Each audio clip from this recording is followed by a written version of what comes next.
السلام عليكم ورحمة الله وبركاته.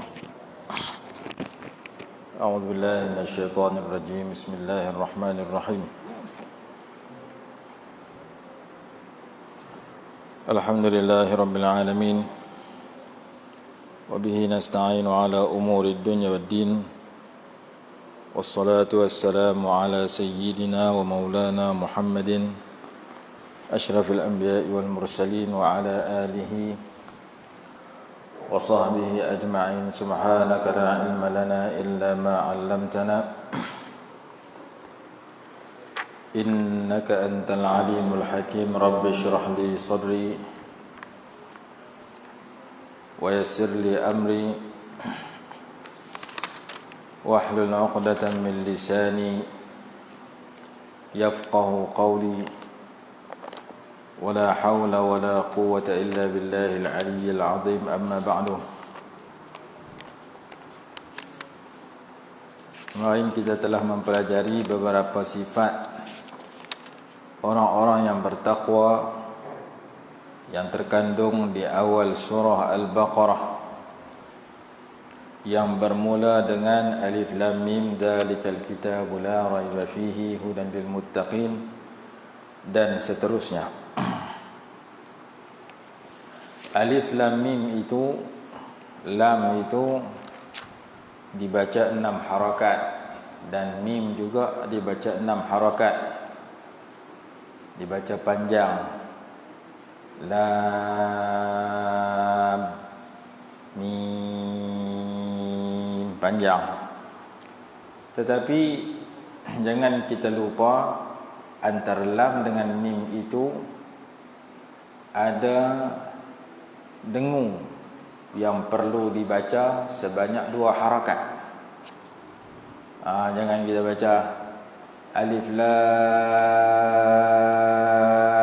Mim, salah. Dia kena Alif Lam Mim, tu kena 2 harakat. Sebab mim sukun bertemu dengan mim kasrah. Lam, lam alif mim sukun, mim kasrah ya, mim kasrah ya. Maka di situ dibaca sebanyak 14 harakat.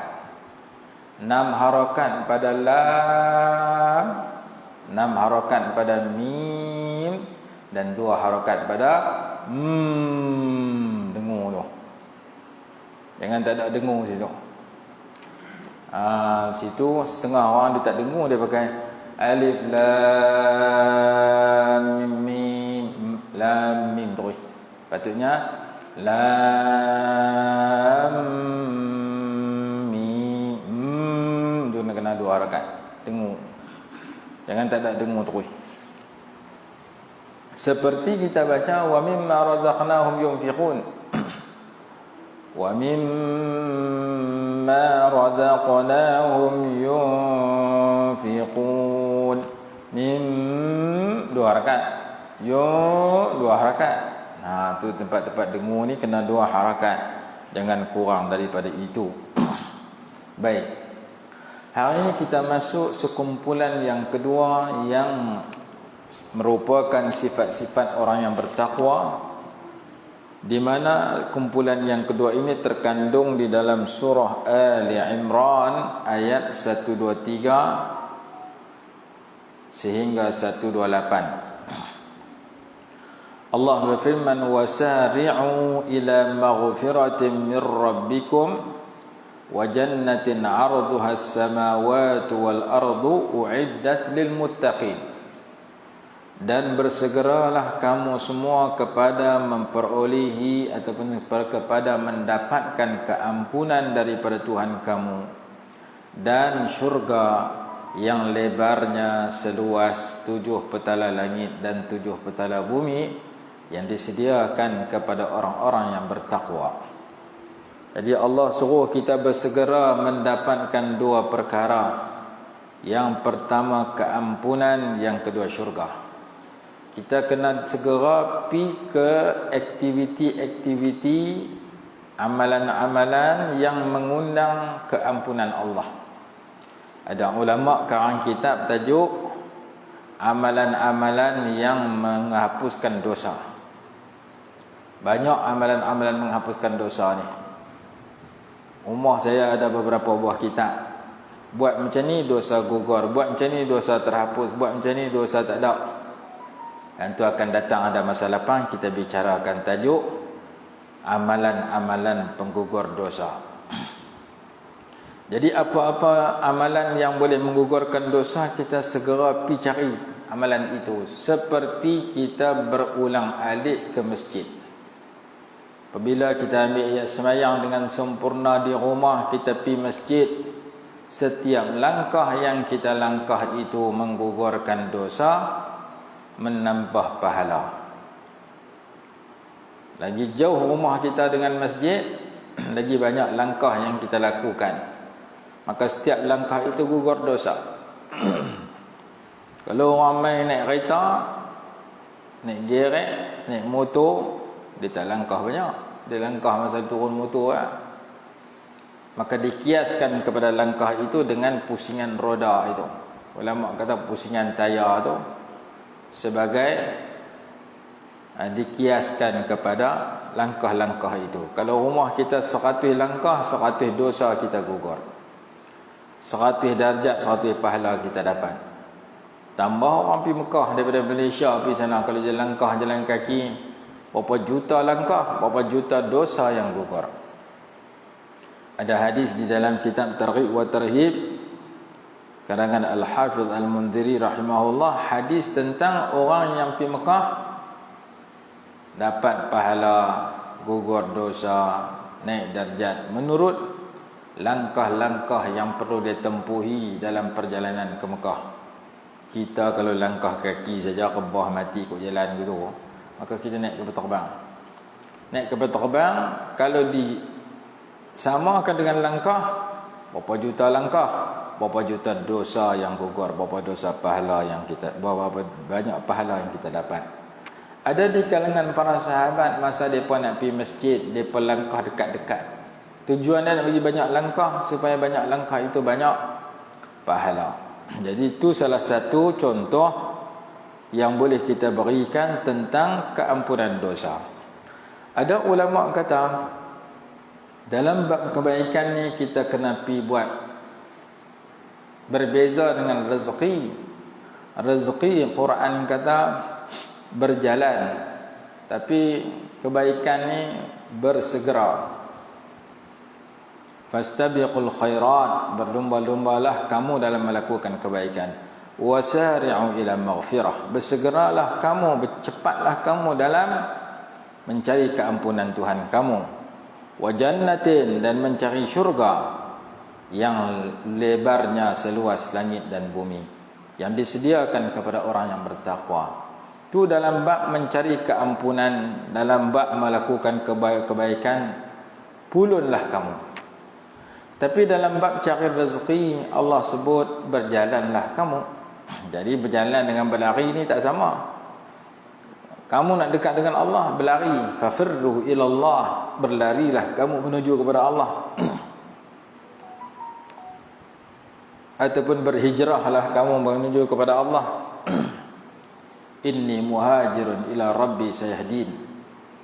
Mai tentang cari rezeki dalam surah Al-Mulk, Tabarakalladzi biyadihi al-mulk, Allah berfirman, Huwallazi ja'ala lakumul arda zalulan famshu fi manakibiha wa kulu min rizqih.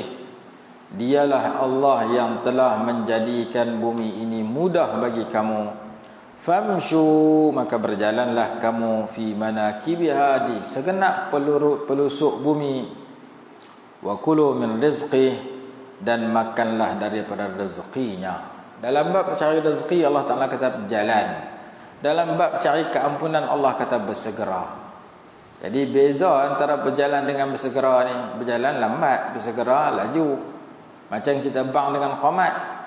Bang ni lambat sikit, tapi kalau qamat laju sikit. Jangan kita samakan antara bang dengan qamat. Begitu juga dalam bab mencari rezeki dengan mencari keampunan. Disuruh segera dalam mencari keampunan, cepat-cepat beristighfar dan bertaubat kalau buat dosa, dan pulun pergi cari tempat-tempat yang mengundang aktiviti ibadat yang mengundang keampunan. Berbeza dengan rezeki, dia kata cari berjalan.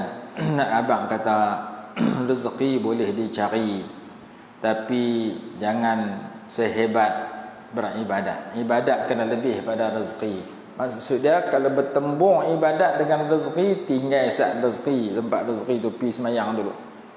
Bertembung antara semayang dengan kerja, mesti berhenti kerja saat untuk pergi semayang, betul patah balik kerja.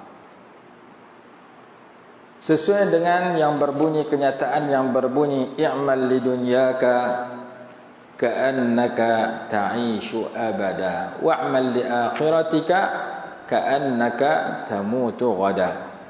Beramallah kamu, bekerjalah kamu untuk duniamu seolah-olahnya kamu akan hidup selama-lamanya, dan beramallah kamu untuk akhiratmu seolah-olahnya kamu akan mati esok.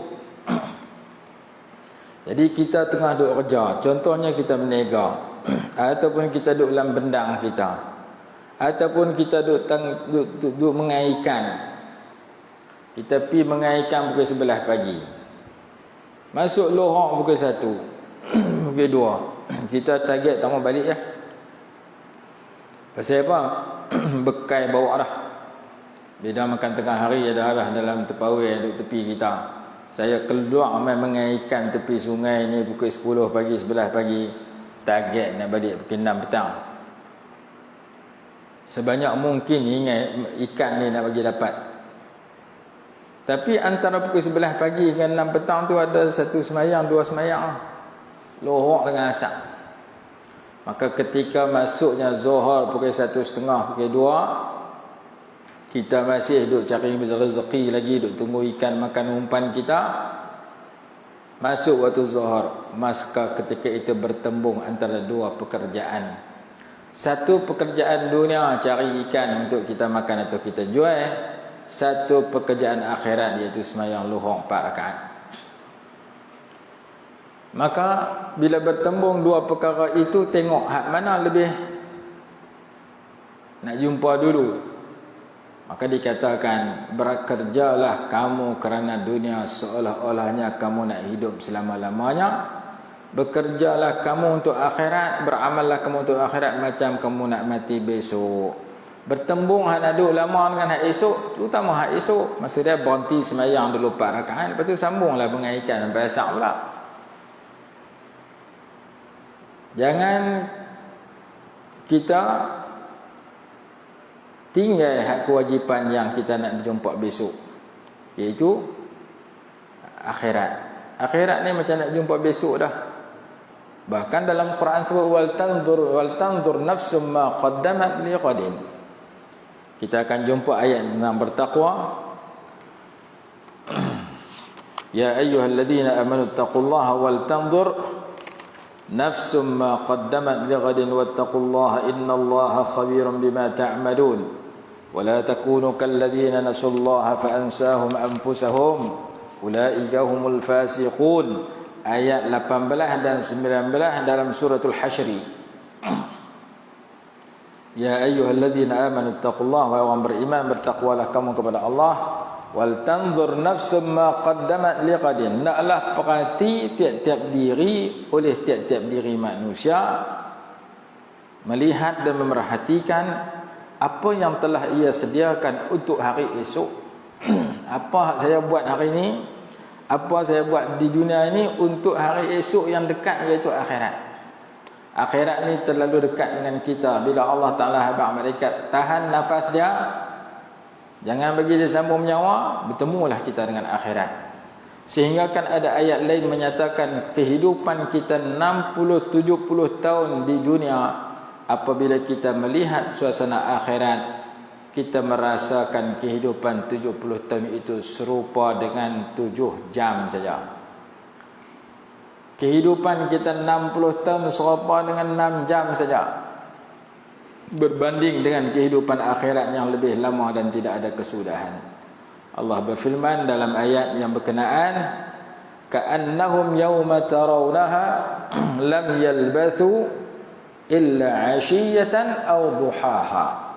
Seolah-olahnya mereka itu pada hari mereka melihat akhirat, mereka merasakan kehidupan mereka di dunia sebelum itu.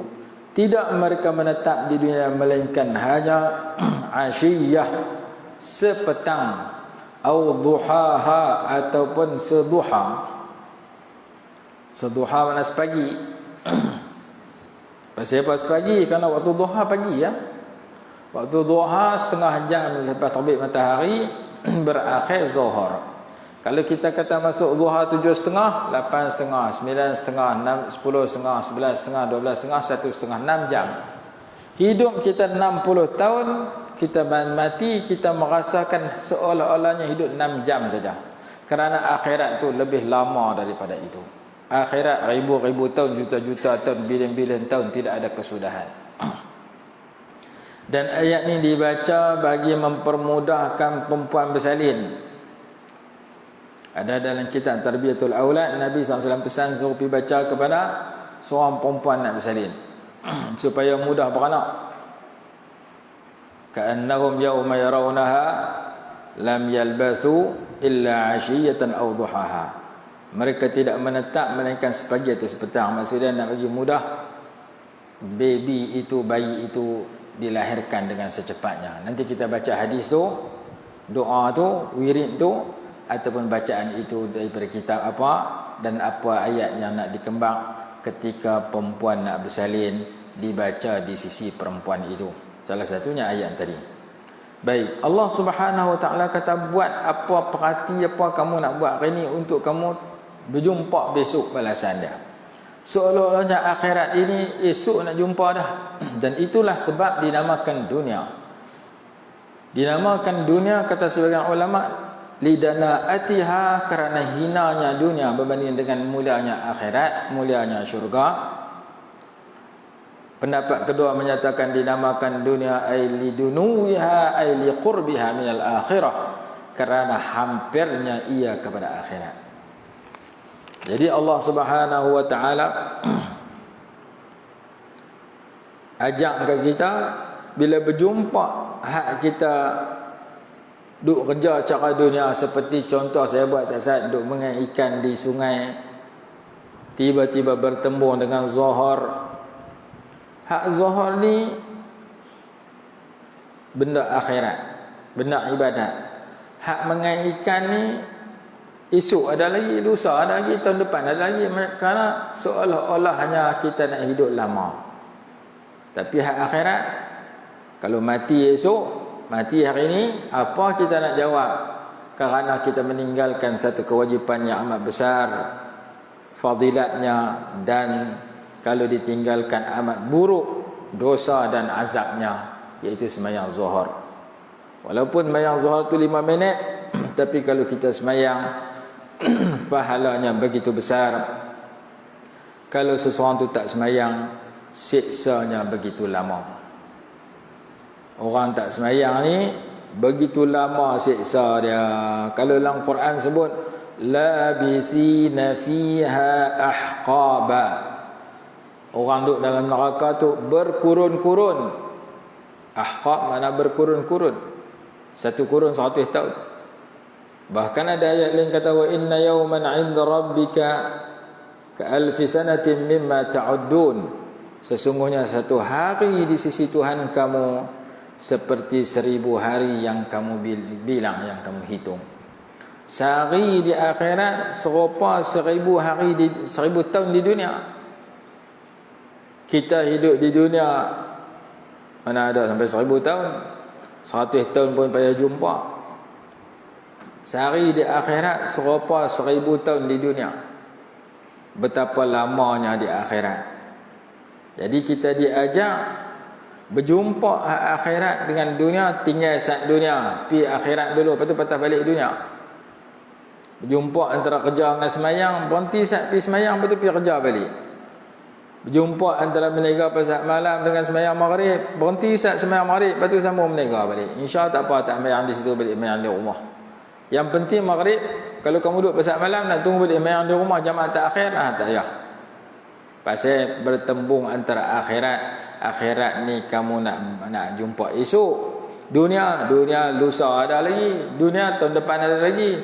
Kerana bercarilah dunia seolah-olah kamu nak hidup selama-lamanya, dan carilah akhirat seolah-olahnya kamu nak mati besok hari. Bertembung hak hidup lama dengan hak mati, utama hak mati dulu. Mati dekat dah. Ini utamakan amal ibadat. Jadi Quran kata segeralah kamu kepada keampunan kepada Tuhan kamu dan syurga yang lebarnya seluruh langit. Dan kalau lebar antara tu panjang lagi. Ni kalau kata buku ni dia panggil lebar, ni panjang lebih daripada lebar. Kalau lebarnya seluruh langit dan bumi, panjangnya tak tahu lebih lama, lebih lagi. Yang disediakan kepada orang-orang yang bertakwa. Macam mana sifat orang bertakwa itu? Alladzina yunfiquna fis sarra'i wad-dharra. Sifat yang pertama, orang-orang yang, iaitu orang-orang yang menafkahkan pada ketika senang dan pada ketika susah. Perkataan menafkahkan itu sudah kita jumpa dalam surah Al-Baqarah kemarin. Jadi ada persamaan sifat orang bertakwa pada ayat kemarin dengan hari ini. Persamaan dia sama-sama infak, sama-sama memberi sumbangan baik kepada orang lain. Hak kemarin wa mimma razaqnahum yunfiqun, tu hak kemarin. Yunfiqun makna menafkahkan. Sini pun alladzina yunfiqun, orang-orang yang menafkahkan. Ayat 134 surah Ali Imran.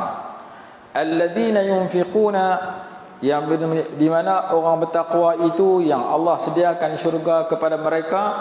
Sifat mereka yang pertama ialah memberikan nafkah, memberikan infak, memberikan sumbangan fis sarra, pada ketika senang, wad-dharra, dan ketika susah. Senang bagi cara senang, susah bagi cara susah.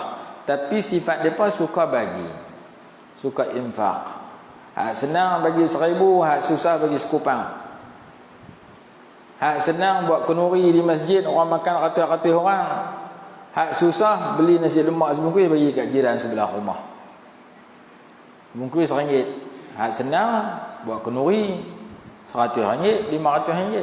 Hak susah buat kenuri RM1, RM2. Roti canai sebiji RM1, teh tarik segelas RM1, RM2. Hak tu hak cara susah. Hak senang buat dalam tabung RM1,000, RM10,000. Hak susah buat dalam tabung sekupang. Tidak ada alasan bagi orang susah kata, aku tak boleh sumbang langsung kerana aku rasa duit aku sikit. Sumbang sekupang takkan nak jadi mati kebuluran. Jadi sumbangan itu merupakan sifat orang bertakwa. Tu hak mampu sumbang duit. Hak tak mampu sumbang duit, sumbang buah pemikiran. Dia fikir macam mana nak bantu kebaikan.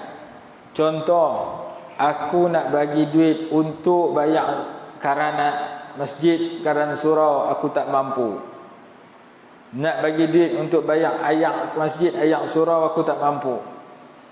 Nak beli kapet, nak beli apa kat surau aku, masjid, aku tak mampu. Tapi kita ada kenal orang yang boleh kita dapatkan pertolongan dia. Maka kita pergi habang kat orang tu. Surau tepi rumah kampung aku tu, karan pun tak mampu bayar. Tapi surau hak hidup Ni surau mampu temayang jemaah pun tak ada, minta karan kat orang, habis duit pula. Surau hak hidup 45 waktu orang semayang walaupun 5-6 orang. Ada manfaat. Kadang-kadang surau tu maghrib dia hidup. Waktu lain tak ada. Nak tengok penuh tayang raya. Orang KL balik, orang Terengganu balik, orang Kelantan balik, mayang raya melimpah. Mayang tarawih tak ada orang, mayang jemaah pun tak cukup. Tu kita tak mau. Mau surau ni kalau ada di mana-mana kampung, biar dia hidup 5 waktu daripada terbengkalai begitu saja. Jadi kita abang situ ada perlu duit, situ ada anak yatim tu, orang susah. Situ ada orang miskin. Saya nak bagi, saya tak mampu. Kamu yang ada zakat ke, kamu ni tokoh korporat, pilah suar dalam sekupang doa, RM1 doa. Kita jadi orang tengah, habang ke orang yang kaya, yang dia ada kewajipan dia untuk menyalurkan kebaikan kepada tempat yang patut disumbangkan. Maka tu juga salah satu cara untuk kita melakukan nafkah dalam kebaikan, sekiranya kita tak mampu cara yang pertama. Ada orang infak dia ilmu pengetahuan, ada orang infak dia buah pemikiran dia, ada orang infak dia tenaga. Saya kalau nak bantu RM2 saya tak ada, tapi tenaga saya ada. Orang nak cuci surau ke, orang nak buat bangunan ke, saya boleh bantu tang nak pergi buat, tapi saya nak bagi duit saya tak ada. Juga termasuk dalam yunfiqun, orang yang menyumbang di dalam kebaikan ketika senang dan ketika susah. Itu sifat yang pertama bagi orang yang bertakwa, yang terkandung dalam ayat 134 surah Ali Imran. Sifat yang kedua, wal kadhiminal ghaidh, dan orang-orang yang menahan marah mereka itu. Yang tahan marah, yang tak cepat pongoi, yang tak cepat melenting, yang tak cepat panas baran. Wal kadhiminal ghaidh. Kita baca dalam kitab, orang yang marah nak bagi rawat marah dia, kalau dia panas sejukkan dengan berwuduk, kalau dia berdiri duduk, kalau dia duduk berbaring, macam-macam cara. Antara cara nak kawal panas baran ialah kita rajin sujud kepada Allah, lebih-lebih lagi pada waktu tahajud. Orang jenis panas baran ni, ada ulama kata mangkit sembahyang tahajud setiap malam. Mudah-mudahan berkat kita sembahyang tahajud tu, kita tak cepat melenting di siang hari ketika kita bertemu dengan isu-isu yang menyebabkan kita nak melompat, isu-isu yang menyebabkan kita panas telinga, keluar asap ke telinga, keluar api ke muka. Nak bagi kawal kemarahan kita, dekatkan diri kita dengan Allah banyak-banyak. Salah satu amalan mendekatkan daripada Allah ialah qiyamul lail, sembahyang jemaah dan sebagainya. Jadi ada bab dalam kitab Syairus Salikin dan dalam kitab-kitab lain, bab menahan marah, bab mengawal marah. Yang tu juga kita perlu belajar. Baik, itu yang kedua. Sifat yang ketiga, wal afina 'anil nas, dan memaafkan orang lain. Dia suka memaafkan orang lain. Sifat yang keempat, wallahu yuhibbul muhsinin, dan Allah cinta kepada orang yang berbuat baik, orang buat baik. Empat sifat ini terkandung dalam ayat 134 surah Ali Imran. Sifat pertama, infak ketika senang dan susah. Sifat kedua, menahan marah. Sifat tiga, memaafkan orang lain. Sifat keempat, berbuat baik. Wallahu yuhibbul muhsinin, Allah cinta kepada orang berbuat baik. Ada cerita seorang ulama di kalangan ahli bait, kalau tak silap nama Sayyiduna Ali Zainal Abidin rahimahullah, ataupun nama yang lain. Ada cerita ni dalam kitab Dalil Falihin. Dia nak ambil ayat semayang. Untuk semayang, hamba dia tolong pituang ayak, nak bagi dia mudah berwuduk. Hamba dia bawa jak tu agak luklak sikit, kasak sikit, pipi pusing-pusing, terkena pipi dia, terkena mulut dia, patah gigi. Punya kuat, punya kasak tu Arab tu. Hamba tu kena patah gigi, sakit, darah meramuk. Bila kena, maka hamba tu ketak, takut kena marah. Maka hamba tu baca ayat ini, wal kadhiminal ghaiz, wal kadhiminal ghaizi, dan orang yang menahan marah. Dia orang faham Quran, dia tahu marah ni sifat ahli orang bertakwa, sifat ahli syurga. Maka dia kata, aku menahan marahku. Hamba tu sambung pula, wal 'afina 'anil nas, dan orang yang memaafkan orang ramai orang lain. Dia kata pula, aku maafkan engkau. Hamba tu sambung lagi, wallahu yuhibbul muhsinin, dan Allah suka orang-orang yang berbuat baik. Maka tuan dia hak sakit, darah meramu, keluar darah tadi, berkata, anta hurrun liwajhillah, aku merdekakan engkau ikhlas kerana Allah Subhanahu wa taala.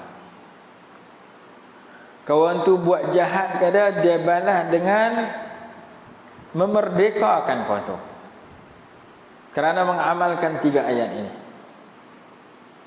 Kawan tu kata, sifat ahli taqwa ni menahan marah. Ya, aku tahan marah, aku tak marah kau walaupun aku sakit tu nak abang. Wal 'afina 'anil nas, sifat orang ahli taqwa itu, ahli syurga itu memaafkan orang ramai. Ya, aku maafkan hang, aku tak hukum hang lah. Tapi haklah sekali dia baca ayat belakang, bukan tekat maaf, bukan tekat tak marah, bukan tekat maaf, bahkan memberi balasan yang baik kepada orang yang berbuat jahat kepada dia.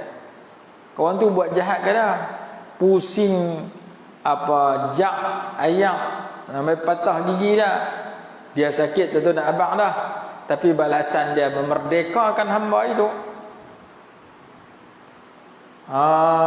Tu cerita seorang ulama. Cerita yang kedua, kalau tak silap dia juga ataupun orang lain, cerita kedua Sayyidina Ali Zainal Abidin juga, seseorang yang datang maki hamun dia dalam majlis ilmu, dia sengat tak jawab, anak murid dia nak pukul kawan tu.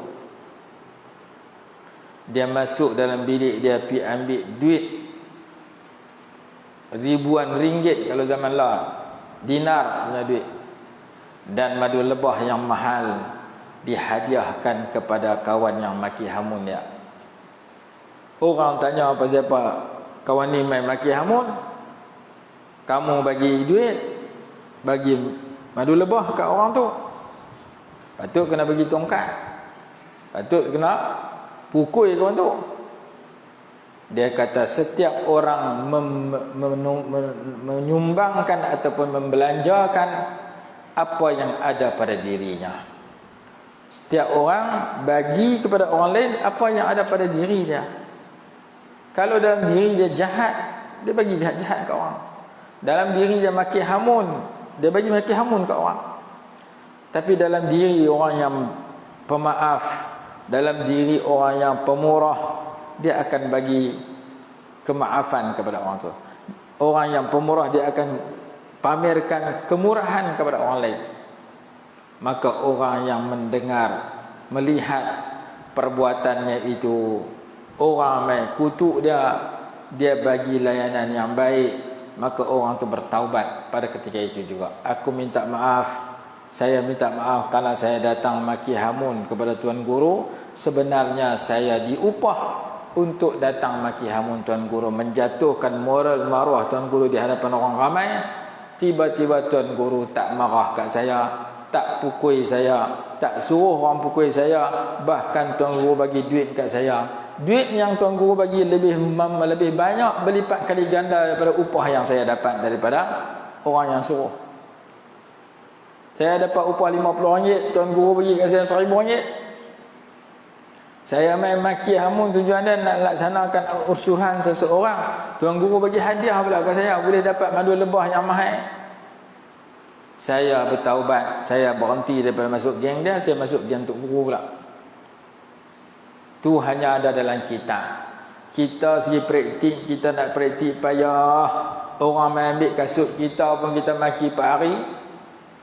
Kasut baru RM2-3, keluar-keluar orang pun balas kasut. Kita nak buat rumah, orang ambil mozaik. Kau ambil punya apa pun 100 keping. Mau sekeping RM7, 10 keping RM70, 100 keping RM700. Kita maki 4 bulan. Sembang tadi kata, korang ajak pencuri mana mai balas mozaik aku. Aku nak buat rumah, tak mozaik tepi rumah, dia balas mozaik. Sebab rumah dia tak usung buat. Kalau rumah dia boleh usung, rumah dia balas. Kita kutuk dia 4 bulan. Pasal apa? Pasal korang ajak buat jahat kat kita.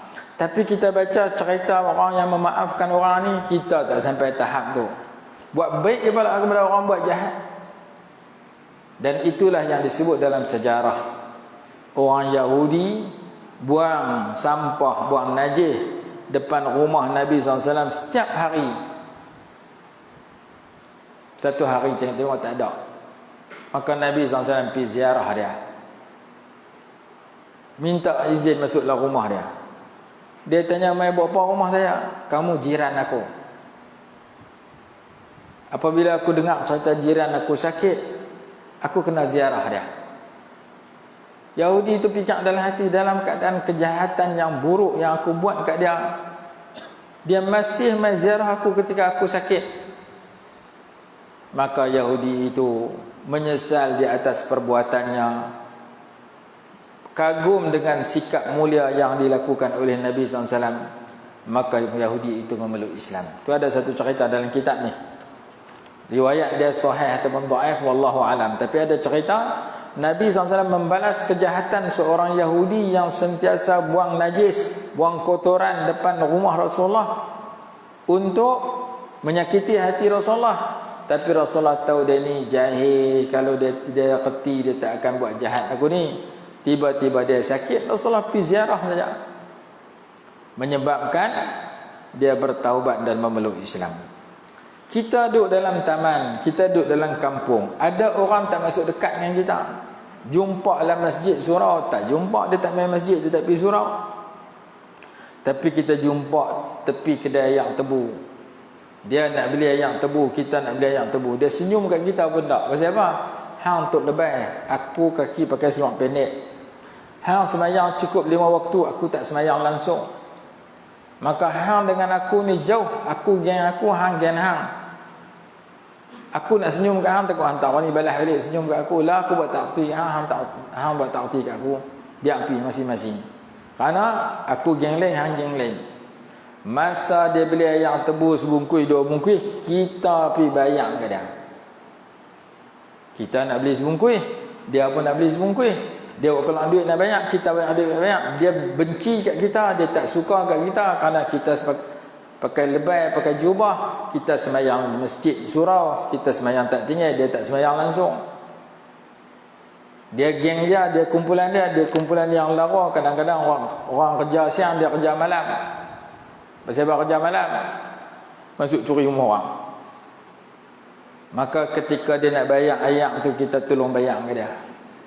Ketika itu dia akan rasa, oh Tok Lebay ni walaupun dia aliran lain, aku aliran lain, dia kok nu aku kok ni, tapi dia ada juga simpati ke aku, ataupun dia ada juga kesian ke aku. Maka kalau dia tak baik dengan kita selepas itu, paling kurang dia tak akan benci kat kita. Kerana kita belanja dia hanya baru segelas ayam tebu ataupun sebungkus ayam tebu baru RM2. Tapi dia nampak kita ni orang yang tidak bermusuh dengan dia. Pasal dia salah dengan Allah, bukan salah dengan kita. Kita cari jalan supaya dia baik. Saya duduk di Mesir dulu, saya geng pakai lebay. Kawan-kawan saya ada geng tidak pakai lebay. Ada 2 grup lah. Grup puak ni usrah, ni puak tak usrah. Saya kawan ke semua. Geng usrah saya kawan, tak usrah pun saya kawan. Jumpa di kantin, kadang-kadang kita belanja mereka makan. Mereka nampak Tok Lebay ni, walaupun aku tak pakai lebay macam dia, tapi dia tak benci dekat aku. Bukti dah aku makan dia tolong bayar. Kita dakwah dia dalam bentuk belanja nasi sepinggan, belanja yang tebus bungkus. Padahal dia dengan kita tak pernah kawan, dan dia nampak hang kok lain, aku kok lain. Sebab kita grup lain. Kita grup duk pergi masjid contohnya. Kita jumpa orang tak nak pergi masjid. Kadang-kadang dia nak jumpa kita pun segan. Tetapi syarak mengajar bahawasanya wallahu yuhibbul muhsinin. Allah cinta kepada orang yang suka berbuat baik. Maka kita buat baik kepada orang baik dan orang tak baik. Orang tak baik pun kita buat baik juga dalam keadaan tertentu. Karena hadis menyatakan isna'il ma'rufa ila ahlihi wa ghairi ahlihi fa in lam yakun ahlan fa anta lahu ahlun hadis Imam Tabarani, disebutkan oleh Imam Al-Ghazali rahimahullah dalam kitab Ihya Ulumuddin. Isna'il ma'rufa, buatlah baik, ila ahlihi, kepada orang baik, wa ghairi ahlihi, dan kepada orang tidak baik. Fa in lam yakun ahlan fa anta lahu ahlun. Jika kamu berbuat baik kepada orang tidak baik, dia tetap tidak baik, tetapi kamu tetap orang baik. Kita belanja kawan kita roti canai sebiji, dia tarik sekelah. Pagi esok jumpa di kedai yang sama, kita belanja lagi. Lusa jumpa kedai yang sama, kita belanja lagi. Dalam hati kita, jenis belanja aku, makan dengan dia tak dah bayang. Rupanya dia jenis tak hidung masin, tak pernah belanja orang semua hidup. Kita bertanya, kawan tu kalau makan kedai duduk semeja dengan kita, macam mana sikap dia? Dia kata, kami kenal dia 7 keturunan, tak pernah belanja orang. Orang duk belanja, kedekut piang. Dalam hati kita, jenuh belanja aku. Kita buat baik kepada dia, dia tak dah balas kat kita, kita tetap orang baik, dinilai baik oleh Allah dan Rasul. Kita dapat pahala kerana belanja dia, tapi dia tak dapat pahala kerana tak belanja kita. Tapi kalau kita ada duit, tak apa, sambung lagi 3 hari baru sambung jadi 3 tahun. Tapi tak ada duit, nak atas duduk dengan meja dengan dia. Pasal apa? Satgi kita kena sembelih pula. Yang jelasnya, sebarang kebaikan yang kita buat kepada orang lain kenang ke tak kenang, terima kasih kat terima tak terima kasih, balas balik ke tak balas balik, Allah akan balas. Kerana kebaikan tidak dibiarkan begitu sahaja. Innallaha la yudhi'u ajra man ahsana amalan. Sesungguhnya Allah tidak akan menyia-nyiakan pahala kepada orang buat baik. Itu sifat yang keempat dalam ayat 134. Ayat 135 sifat berikutnya bagi orang yang bertakwa, iaitu walladzina idza fa'alu fahishatan aw zalamu anfusahum, dan orang-orang yang apabila melakukan perkara keji atau menzalimi diri mereka sendiri, zakarullaha, nescaya mereka mengingati Allah, fastaghfaru lidzunubihim, lalu mereka memohon keampunan kepada dosa-dosa mereka. Wa man yaghfirudz dzunuba illallah, dan tidak ada yang mengampunkan akan segala dosa melainkan hanya Allah Subhanahu wa taala. Sifat yang kelima, kalau depa terlanjur buat salah, depa cepat-cepat ingat kepada Allah dan memohon keampunan. Cepat-cepat beristighfar dan bertaubat. Orang yang rajin bertaubat adalah ahli orang bertakwa, yang disediakan syurga kepada orang itu. Sifat kelima, apabila mereka melakukan perkara keji atau melakukan kezaliman kepada diri, nescaya mereka ingatkan Allah dan mereka beristighfar. Apabila dia ingat ke Allah, dia meminta ampun kepada Allah, tidak ada yang boleh mengampunkan melainkan hanya Allah sendiri. Itu yang kelima. Yang keenam, walam yusirru ala ma fa'alu wa hum ya'lamun. Mereka tidak mengekalkan perbuatan jahat itu dalam keadaan mereka sedang. Depa tak ulang dah. Ni buat baik buat jahat, buat baik buat jahat, buat baik buat jahat. Awak hang rajin buat jahat ni, dosa kecil ya. Mengekalkan dosa kecil bertukar jadi dosa besar. Al-israru ala saghiratin kabiratun. Mengekalkan dosa kecil, mengulang-ulang dosa kecil, lah kali jadi dosa besar. Maka sifat yang keenam bagi orang bertakwa, tidak mengekalkan di atas kesalahan, tidak kekal melakukan kesalahan. Dia tukar kesalahan itu kepada kebaikan. Ulaika jazaohum maghfiratun min rabbihim wa jannatun tajri min tahtiha al-anharu khalidina fiha wa ni'ma ajrul 'amilin. Mereka itu balasan untuk mereka itu ialah keampunan dari Tuhan mereka dan syurga-syurga, taman-taman dalam syurga yang mengalir di bawahnya sungai-sungai, kekal mereka itu di dalamnya, dan sebaik-baik balasan kepada orang yang beramal. Allah Ta'ala kata, aku nak ampun dia, aku nak bagi syurga, dalamnya banyak sungai yang mengalir, kekal pula dalam syurga itu. Itulah sebaik-baik ganjaran kepada mereka yang sudah beramal di dunia dulu. Qad khalat min qablikum sunanun fasiru fil ardi fanzuru kaifa kana aqibatul mukazzibin. sesungguhnya telah berlalu sebelum kamu sunnah-sunnah, maka berjalanlah kamu di atas muka bumi. Lihatlah bagaimana akibat perbuatan orang-orang yang mendustakan ayat Allah. Hadza bayanun lin-nasi wa hudan wa mau'izatun lil muttaqin. Ini merupakan keterangan kepada manusia dan petunjuk dan nasihat kepada orang-orang yang bertakwa. Jadi Allah sebut dalam ayat 133 al-muttaqin, Allah sebut 138 al-muttaqin. Dua perkataan muttaqin ini diantaranya disenaraikan sifat-sifat orang yang bertakwa. Masa tidak mengizinkan, kita berhenti tani dulu. InsyaAllah besok kita sambung beberapa makna takwa yang disenaraikan oleh ulama serta ayat-ayat yang berkaitan. Ada lebih kurang berapa puluh 20 ayat ataupun 15 ayat lebih kurang, insya-Allah. Lepas pada tu kita akan berpindah kepada tajuk yang lain. Wallahu alam. Bismillahirrahmanirrahim. Alhamdulillahirabbil alamin. Wassalatu wassalamu ala sayyidina Muhammad wa ala alihi wa sahbihi barik wasallam. Allahumma anfa'na bima 'allamtana wa 'allimna ma yanfa'una warzuqna ilman yanfa'una bi rahmatika ya arhamar rahimin.